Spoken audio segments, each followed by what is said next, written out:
Selamat malam. Assalamualaikum warahmatullahi wabarakatuh. Waalaikumsalam. Selamat malam di Indonesia. Selamat pagi di Amerika. Ya, kita minggu pagi di sini. Minggu pagi. Di Indonesia minggu malam ya, minggu malam. Pagi hari ini, maksud saya Amerika ya, malam hari ini, insya Allah kita akan melanjutkan serial yang kedua. Sebetulnya bagaimana itu menengok dunia luar dari negeriku. Jadi menindaklanjuti sebetulnya podcast yang sekarang ini adalah aplikasi daripada sebelumnya. Kalau sebelumnya kita cerita-cerita, sekarang itu aplikasinya gimana sih, penerapannya gimana sih? Sebetulnya ya yang kita ceritakan kemarin-kemarin itu memang kenyataannya memang benar. Jadi bukan fata morgana. Jadi kalau kita cerita sekarang ini, oh ini kedutaan besar ini ada membuka hubungan kerjasama dengan Indonesia. Itu memang benar. Bahwa Indonesia itu bukan negara yang dikucilkan. Ya, bukan negara yang dikucilkan. Jadi Amerika Serikat, negara-negara Eropa Timur Tengah tidak ada satupun negara yang mengucilkan Indonesia. Ya, karena kita tidak ada masalah.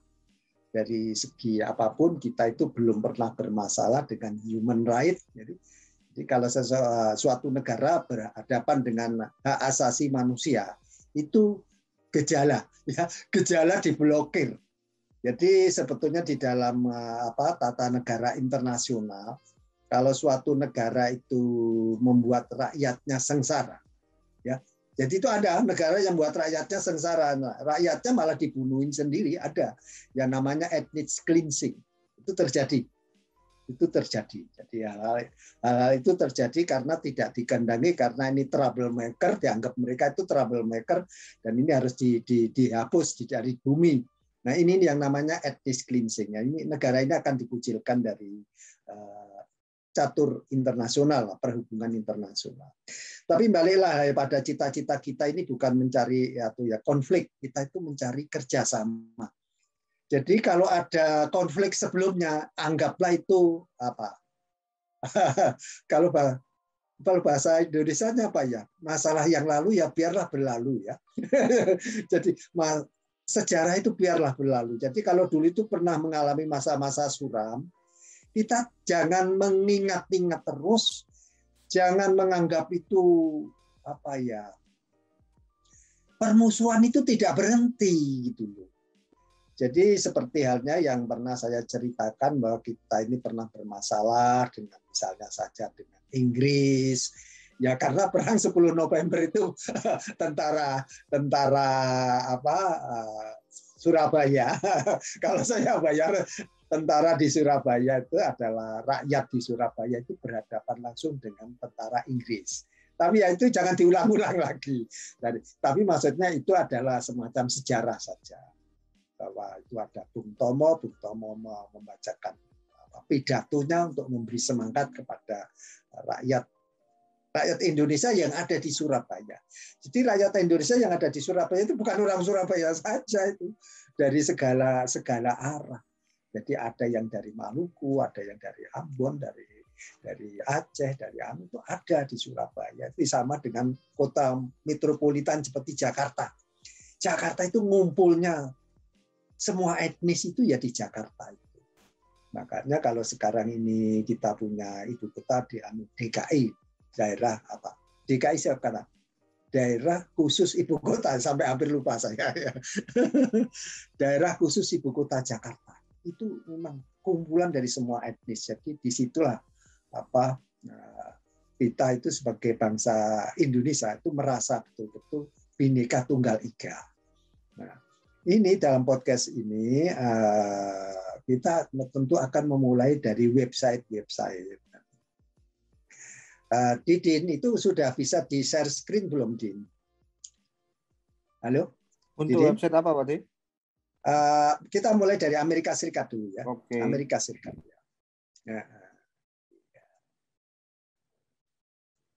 Jadi ya kalau kita memulai dari ini adalah kedutaan besar atau konsulat AS di Indonesia. Jadi ini bisa saya mengambil alih kan host, Din, atau kamu yang mengambil? Boleh? Bisa ya? Halo. Iya, iya. Iya. Ya, Ruli, ini kan bisa kamu baca sendiri.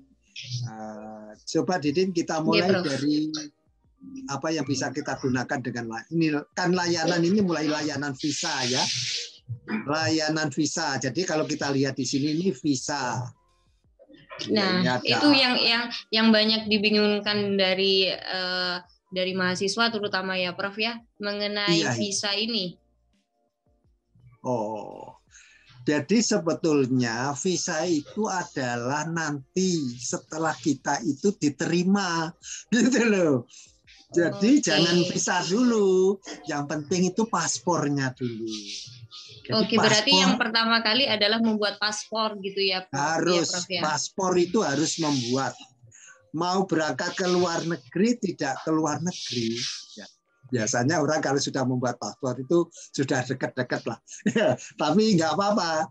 Kalau seperti saya ini, paspor itu sudah mulai dulu tahun 687 itu sudah membuat paspor ya. Tapi karena saya itu pegawai negeri, paspor saya biru. Paspor saya biru, pegawai negeri itu orang pemerintah ya. Orang pemerintah. Nah, baiklah ini kita Didin, ini saya bisa ya Din ya, klik ya. Saya mencari apa ini? Kita mulai dari yang paling praktis apa? Saya ingin belajar ya, saya ingin belajar ya. Iya boleh Prof. Iya, kan ya belajar itu apa saja. Belajar DAS. Nah, pilihan bahasa sudah ada itu. Nah, di dalam belajar ini tentu ada yang istilah beasiswa, ya beasiswa. Nah, apa? ini. Ya. Program pertukaran pendidikan juga ada ini ada temukan berbagai program pertukaran pendidikan profesional yang disponsori oleh pemerintah Amerika Serikat. Jadi ini yang saya katakan gratis-gratis itu yang ini. Kalau beasiswa itu berat. Beasiswa itu berat, biasanya beasiswa itu berhubungan dengan degree. Ya, degree ya paling enggak kalau mau ke Amerika Serikat itu adalah S2 atau S3. Nah, tapi sebelum S2 dan S3, kita itu cari yang paling dekat-dekat itu apa? Yang paling dekat-dekat itu adalah pertukaran. Pertukaran apa? Ya pertukaran mahasiswa. Kalau anak masih sekolah itu pertukaran pelajar. Kalau guru, pertukaran guru. Nggak apa-apa. Kalau dosen, kalau profesor, bahasa Amerika itu dosen itu profesor ya. Kalau guru atau profesor, malah di Melayu itu menggunakan profesor juga.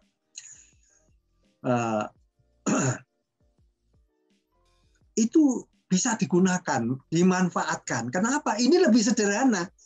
Lebih sederhana dibandingkan dengan, kalau saya katakan tadi itu adalah, kalau mencari beasiswa S2, S2-nya di mana? Nah, itu. Kalau sudah degree master, itu mohon maaf, ini adalah pertimbangannya itu adalah kita sudah lulus S1 di Indonesia. S1 itu kalau S1 kalau di bahasa Amerika, bahasa Inggris kan itu bachelor. Ya. Bachelor of Art, Bachelor of Science. Jadi yang apa tadi, kalau di Indonesia S1 dulu itu kan ada Dokter Andes ya. Dulu ada Dokter Andes. Itu sekarang nggak ada. Sekarang sudah dihapus itu, Prof. Iya, itu kan sebetulnya istilah di dalam Belanda. Istilah Belanda. Istilah Belanda. Jadi kita itu memakai istilah Belanda itu sampai kapan ya? Saya sendiri masih pakai. Jadi saya ini kalau titel yang itu saya dulu itu BA, ada BA. Pak Surahman ini dulu pernah mendapatkan BA itu tahun 1974. 1974. Jadi itu adalah BA tercepat. Jadi kalau mungkin Bachelor of Art tercepat di Indonesia atau mungkin gitu ya. Tercepat karena saya 3 tahun 7 bulan. bulan Agustus itu saya sudah lulus gitu. Bulan Agustus itu saya sudah lulus, padahal tahun itu sampai Desember gitu loh. Dulu itu tahun ajaran itu bukan Agustus sampai Mei gitu, enggak. Tapi pernah mengalami masa-masa kita itu Januari sampai Desember, karena dulu kita ada masa-masa yang itu ya masa Gestapo gitu ya, perang gerakan 30 September itu ya, masa sedih itu menyebabkan sekolah nggak normal. Jadi yang Pak Surahman ini pernah mengalami masa-masa nggak normal. Nanti sekolah itu ngaco, guru-guru juga pusing. Guru itu pusing, kadang-kadang mungkin suaminya meninggal atau bapaknya meninggal karena apa ya, kasus perang sosial. Jadi sesaudara kita itu pernah yang namakan civil war.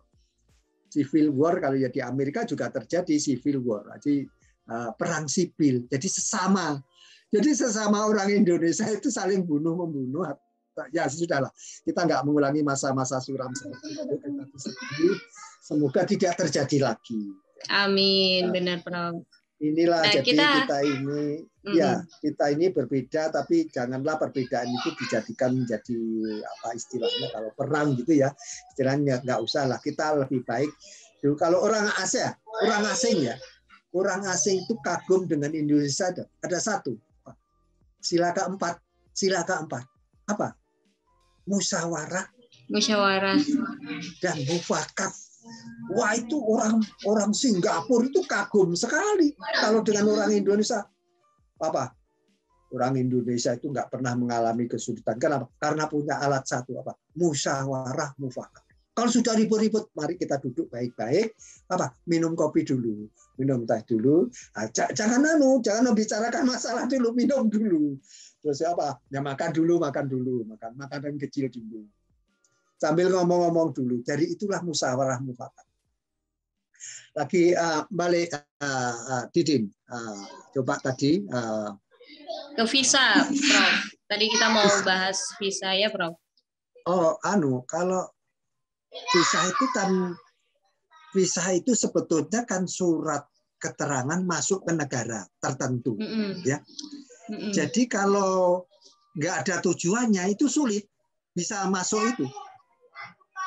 Apakah ada negara yang seperti itu bebas visa? Ada. Seperti Indonesia itu menerapkan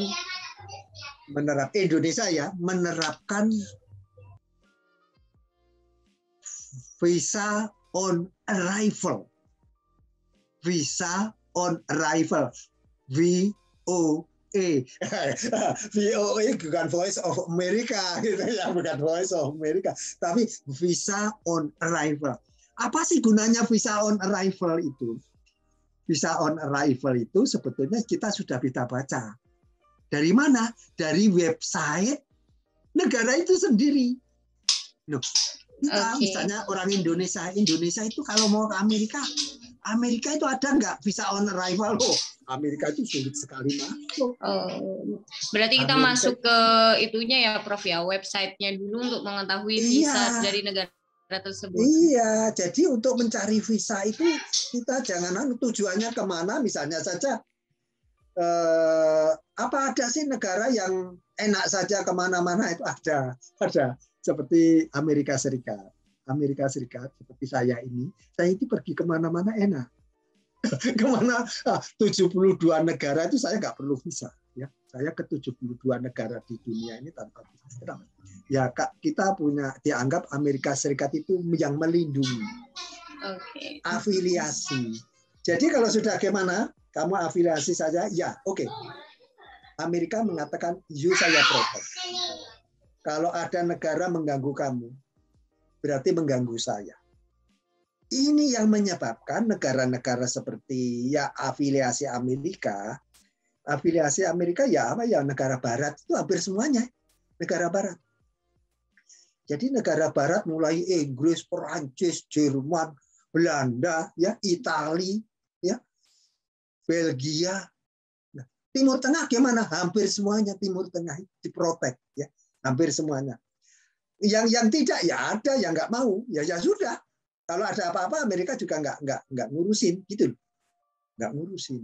Cuma satu, biasanya Amerika Serikat itu kalau ada negara yang membunuh rakyatnya sendiri, itu baru turun, ya, baru turun yang sebagai itu tadi. Tapi balik lagi tadi, ya, balik lagi. Jadi kalau kamu sebagai orang Indonesia itu memang kalau mau pergi kemana yang enak? Kalau nggak salah, tapi bisa dilihat lagi ya, ASEAN. Jadi dilihat lagi di ASEAN itu, apakah kita ini sebagai orang Indonesia mau ke Singapura saja perlu visa? Apakah nggak ada visa on arrival? Nah, itu coba dilihat. Kayaknya itu berlaku. Yang namanya visa on arrival. Kalau saya mau ke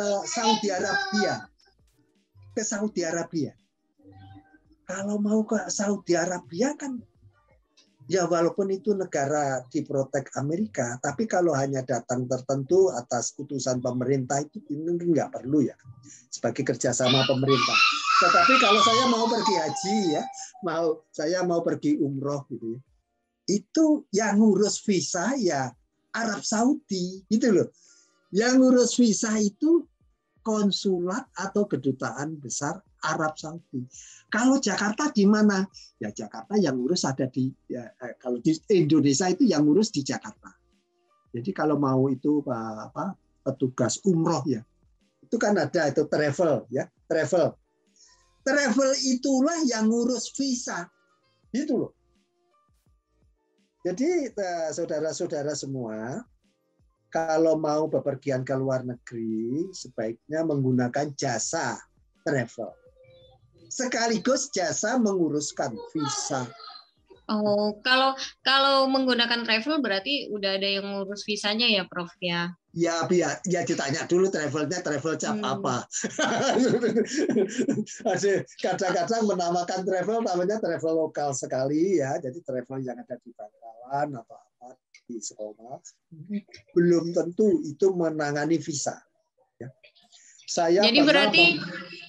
Jadi berarti kalau semisal kita dapat beasiswa gitu ya, Prof ya, atau kita bekerja di luar negeri, jadi kita harus untuk mengurus visa. Tapi kalau semisal kita hanya datang berkunjung, apa bisa tidak menggunakan visa gitu. Tapi kan kalau kita dapat beasiswa, kita tinggal di sana, kita bekerja di sana di luar negeri, apakah kita harus mengurus visa atau bisa tidak mengurus visa? Ya, visa itu harus diurus. Tapi ada surat. Nah, biasanya surat ini kalau kamu misalnya saja nanti diterima di Korea Selatan, misalnya di Korea Selatan tuh mengirimi surat ke kamu. Suratnya ini adalah surat untuk membuat visa. Gitu. Jadi surat ini kamu lampirkan di paspor, diserahkan ke konsulat atau apa gitu ya. Itu nanti keluar sudah dengan visanya. Itu. Ya biasanya ada biaya ini, biaya itu. Tapi sekarang kan sudah banyak ya, kalau di Kamal itu Surabaya itu ada perwakilan konsulat itu ada. Kalau Jakarta itu kedutaan lebih gampang lagi. Kalau di Jakarta itu hampir semuanya ya. Kedutaan di Jakarta itu hampir semuanya. Yang saya bingung nanti ya, kalau ibu kotanya berpindah, saya bisa membayangkan betapa itu kedutaan apakah ikut pindah. Itu mikir-mikir kali.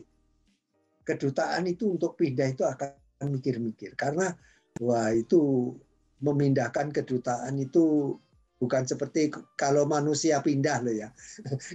Itu gedung dengan alat-alat itu alat-alat intelijen itu. Jadi ini memang sulit ya memindahkan gitu ya. Tapi ya sudah, itu bukan urusan kita kan, bukan urusan kita. Ya. Ya. Oke. Nah, Jadi, kita coba pindah lagi, Prof. Iya. Kita lihat lagi website yang tadi. Iya. Coba Didin, ini bisa keluar ya. Iya. Berarti di sini ada exchange program juga ya, Prof ya? Oh iya. Coba diklik aja kalau supaya Oke. Find program itu exchange program, boleh? Kan kita nggak tahu isinya apa. Berarti di sini ada find programnya gitu ya, apa aja programnya Coba, gitu ya, Prof. Iya, itu ada program apa itu? Itu kan ada graduate. Nah ini yang penting ini. Jadi kalau student ya bagus. Ini kalau kamu lihat itu graduate itu artinya Iya. kamu mengambil master. Kalau undergraduate ini karena di bawahnya kan secondary high school ya. Jadi anak-anak SMA itu bagi anak-anak sekolah yang kalau mau mengambil bachelor itu dari SMA terus ke Amerika gitu. Dari SMA terus ke Belanda. Itu boleh. Jadi saya punya teman akrab saya, bukan teman-teman biasa, teman sangat akrab.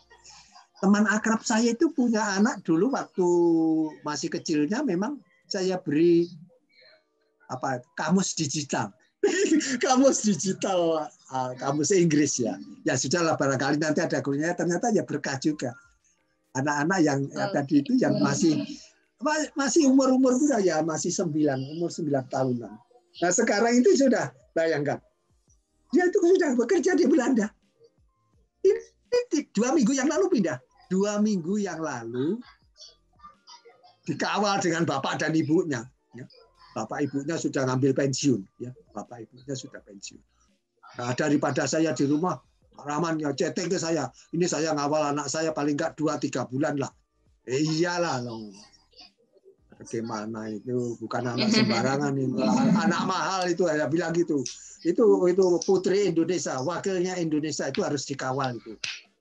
Supaya dia Oke, ini coba Belanda. kita. Jadi itu dari SMA ya. Itu dari SMA ke Belanda ngambil undergraduate. Undergraduate itu tidak harus sampai BA, sampai Bachelor of Science. Tidak perlu. Bisa yang namanya undergraduate itu bisa diploma. Ya. Maka saya sarankan saudara-saudara yang biayanya pas-pasan, ya kita itu kan rata-rata ya pas-pasan ya orang-orang Indonesia ini biayanya pas-pasan, orang tua juga pas-pasan, ya dilihat-lihat kita itu lebih baik gimana degree atau non degree. Kalau saya ya sementara ya kita itu yang praktis saja lah. Kita itu lebih praktis. Praktisnya gimana? Sementara, ya kalau di belakangnya itu otaknya kuat, uangnya kuat, saudara-saudaranya kuat, saudara-saudaranya kuat, itu nggak apa-apa langsung bachelor, langsung ambil bachelor, yang tapi undergraduate full. Tapi ada juga yang namanya diploma, mungkin 1-2 tahun kuliah sudah kerja. Dan kalau kerja lulusan itu gajinya mahal, itu loh.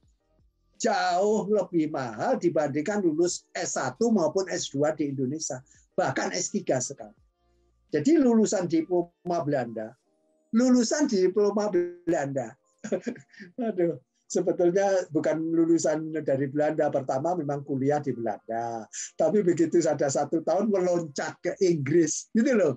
Jadi boleh, itu negara yang kalau saya katakan dalam afiliasi Amerika tadi, dalam perlindungan Amerika. Nah, itu boleh. Nah, itu nanti apa? Kalau kerja ke perusahaan Amerika ya diakui juga.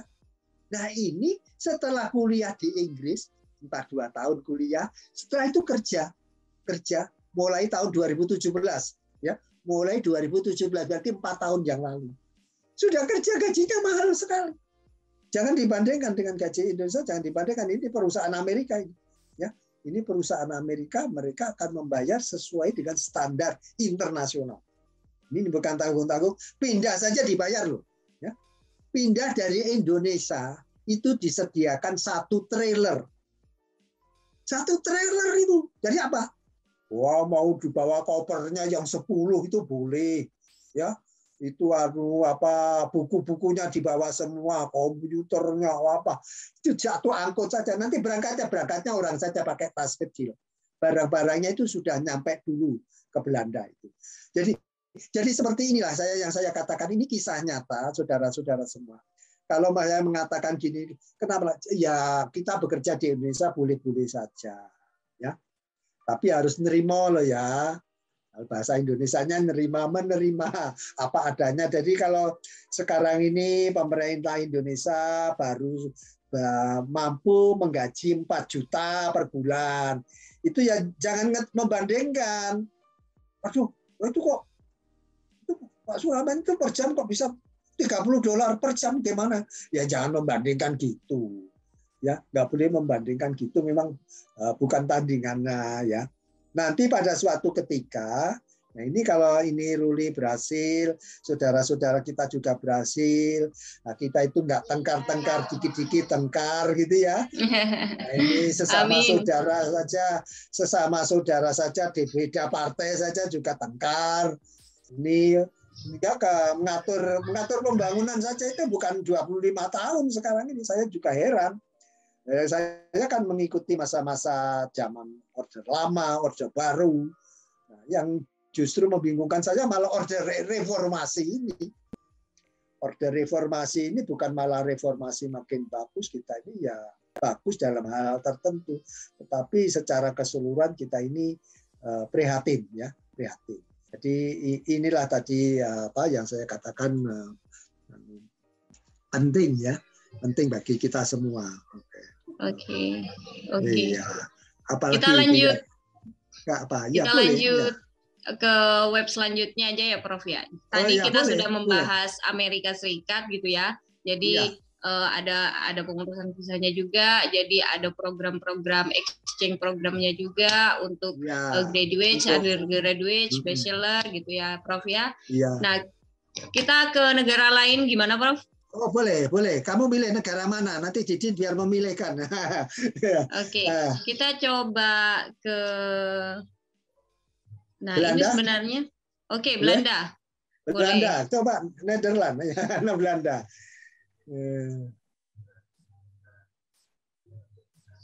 Nederland.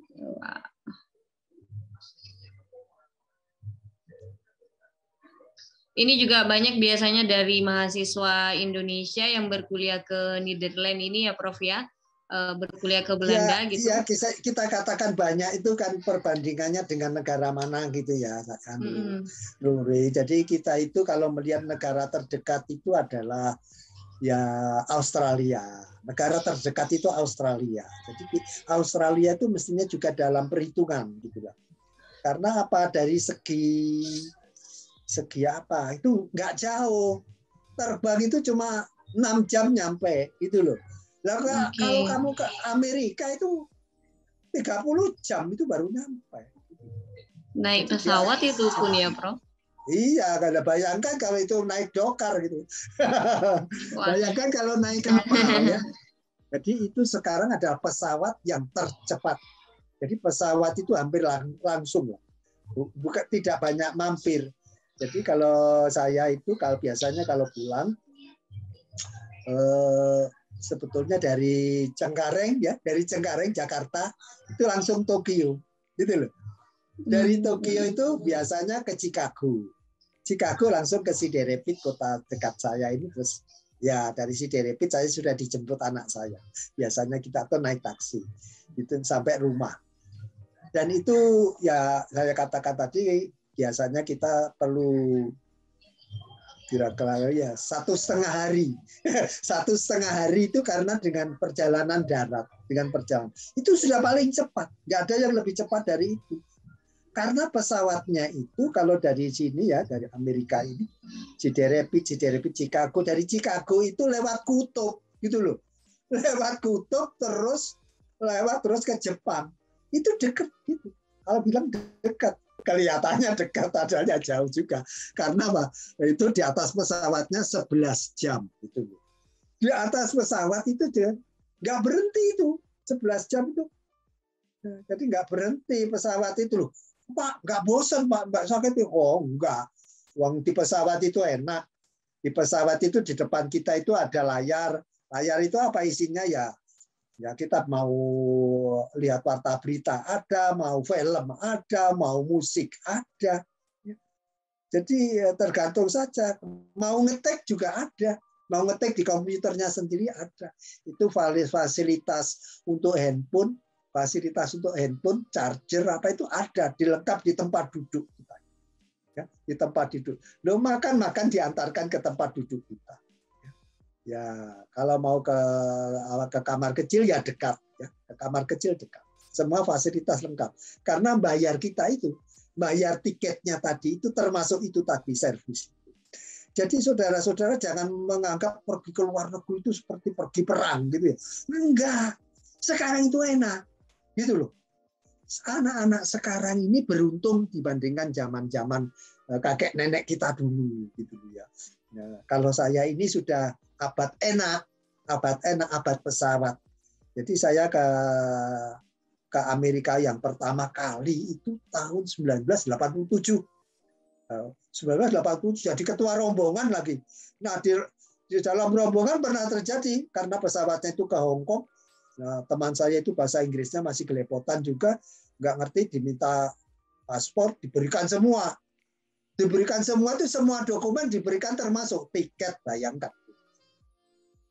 Jadi saya sebagai ketua rombongan, aduh gimana ini? Jadi pernah terjadi itu. Saya jadi ngurusin teman saya itu gimana, saya termasa berurusan dengan polisi, saya bilang ke polisinya, ini petugasmu ngawur. Jadi saya mengatakan petugasmu salah, mestinya ngambil paspor saya, semuanya diambil, padahal bukan petugasnya salah, teman saya ini diminta paspor diberikan semua itu. Jadi ini harus ngerti mana paspor, mana dokumen yang harus diserahkan, mana tidak.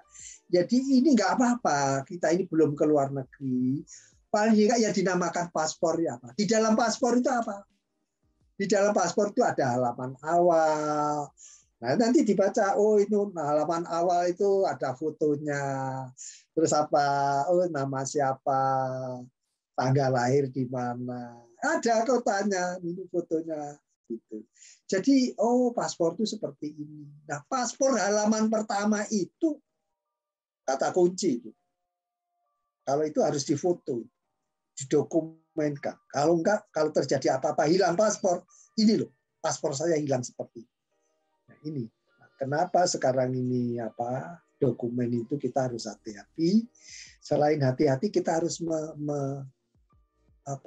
mendokumenkan, menyimpan di file, di handphone atau di mana, di folder, di dompet atau apa gitu. Dompetnya jangan sampai hilang, ya, jangan sampai kecopetan. Makanya orang itu kalau sudah kecopetan dompet itu kecopetan semuanya zaman sekarang ini. Nah, apalagi kecopetan handphone, ya, kecopetan handphone itu termasuk data-datanya semuanya. Nah, inilah positif negatifnya tadi. Jadi tadi sudah Netherlands, Iya, sudah ke Netherlands. Ya, coba Din di share screen, Din. Nah, ini. Oke, berarti kita kalau mau cari linknya yang berbahasa Indonesia atau cari linknya ke yang embassy-nya di Jakarta ya, Prof ya? Yang penting itu diketik aja lah di Google gitu ya. Di Google kalau bisa mencarinya dalam bahasa Indonesia sehingga Google ngerti kamu minta bahasa Indonesia. Gitu loh. Oke. Ini sepertinya ya, kalau yang di Netherlands ini kan ada jam kerja ya. Kalau mau kirim email juga ada ini. Ini alamatnya juga ada. Ya, alamatnya coba. Ini dari jam 8 sampai ini apa? Jamnya cuma pendek coba. Jam 8 sampai jam 12. Jadi kalau kamu datang di Jakarta jadi kalau ini ada announcement-nya ini, Prof. Jadi selama COVID-19 itu tidak bisa apply sebelumnya gitu ya. Ya diikuti saja. Jadi bahwa itu adalah resmi. Ini ada jam-jamnya ini. Ya, appointment only ya ini. Ada appointment ya. only. Ya. Karena itu ini sistemnya ini ada appointment online tadi.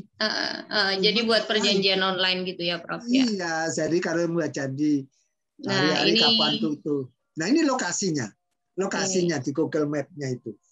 Jadi zaman sekarang ini nggak ada sulitnya gitu loh. Kalau sudah repot pakai ojek juga nyampe gitu loh.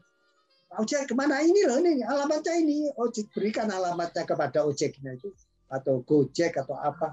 Itu nyampe pakai Grab itu juga nyampe. Kalau jalan kaki repot ya. Jadi kalau kita bahkan naik kendaraan sendiri atau nyopir sendiri kok cari konyol. Jadi konyol.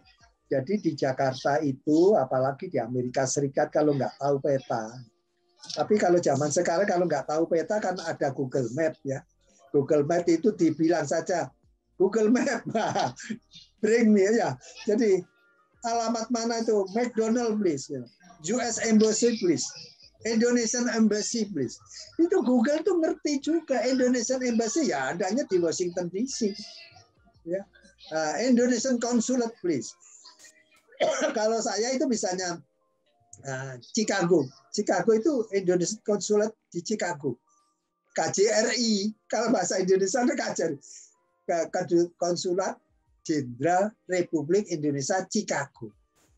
Wah itu saya mulai nyopir, saya bilang ke Google saya, sudah akan langsung nanti di dekat dengan KJRI. Jadi zaman sekarang itu kita di satu sisi memang diuntungkan ya, diuntungkan dengan lokasi-lokasi seperti itu. Makanya kalau kita tidak membuka website masing-masing, ya kita nggak dapat informasi. Apakah ada ya kedutaan besar seperti Amerika Serikat itu kan memang negara besar. Negara besar itu banyak orang yang mau datang. Nah, kedutaan besar Amerika mungkin memberikan jam kerja lebih luas, gitu loh. Kalau misalnya tadi Belanda, ya Belanda itu tidak terlalu besar. Tapi jangan menganggap kecil. Jangan menganggap kecil negara yang tidak sebanding dengan Amerika, bukan tandingannya. Amerika Serikat dibandingkan Belanda bukan tandingannya, itu sama dengan satu state-nya saja.